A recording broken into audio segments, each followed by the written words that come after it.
10 days 10 newborn problem Day 5 winter season வரப்போது உங்கள் newborn குழந்தைய எப்படி வார்மாக வச்சுக்கிறதுன்னு தெரியலையா? இப்போ சில இன்ஃபர்மேஷன் நாங்கள் ஷேர் பண்ணுறோம். நார்மலாக ஒரு பிறந்த குழந்தை பார்த்தோன்னா 16 to 18 hours தூங்கிட்டே இருப்பாங்க. அந்த மாதிரி குழந்தை வந்து தூங்கும்போது நம்ம கம்ஃபர்டபுளாக அவங்கள வச்சுக்கணும். அப்போ அவங்க கம்ஃபர்டபுளாக வச்சுக்கணுன்னா அவங்களுக்கு யூஸ் பண்ணுற ப்ராடக்ட்டை வந்து ரொம்ப கம்ஃபர்டபுளாக இருக்கணும். ஒரு நியூபார்ன் குழந்தைக்குன்னு பார்த்தோன்னா அவங்களுக்கு வந்து நார்மலாக வார்மாக வச்சுக்கணுன்னா வின்டர் டயத்தில் இந்த மாதிரி வந்து சொட்டர் செட்டு வந்து யூஸ்ஃபுல்லானதாக இருக்கும். இது வந்து வித் கேப்போடு வந்துடும், காலுக்கு வந்து பூட்டியும் வந்துடும்.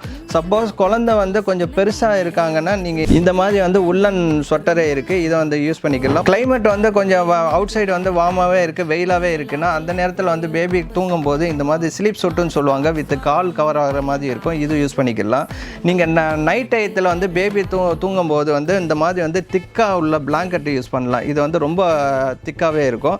நீங்கள் மார்னிங் டயத்தில் வந்து ஜென்ரலாகவே வந்து கொஞ்சம் வார்ம் ஃபீலிங் இருக்கும். அதனால் வந்து இந்த மாதிரி வந்து மஸ்லின்க்கு பிளாங்கெட், அதாவது ரொம்ப சாஃப்ட் மெட்டீரியல், இந்த பிளாங்கெட் யூஸ் பண்ணும்போது வந்து பேபிக்கு வந்து ரொம்ப கம்ஃபர்டபுளாக இருக்கும். நியூபார்னுக்கு வந்து அவங்களுடைய ஏர் வந்து ஓப்பனாக இருக்கும்போது அந்த சில்னஸ் வந்து ஏர் வெளியே தான் அவங்க வந்து ஃபீல் பண்ணுவாங்க. அந்த மாதிரி டயத்தில் வந்து இந்த மாதிரி கேப் டவல்னு சொல்லி காது கவர் பண்ணுற மாதிரி இருக்கும். இந்த டவலை யூஸ் பண்ணிங்கன்னா அவங்களுக்கு வந்து வார்ம் ஃபீலிங் கிடைக்கும்.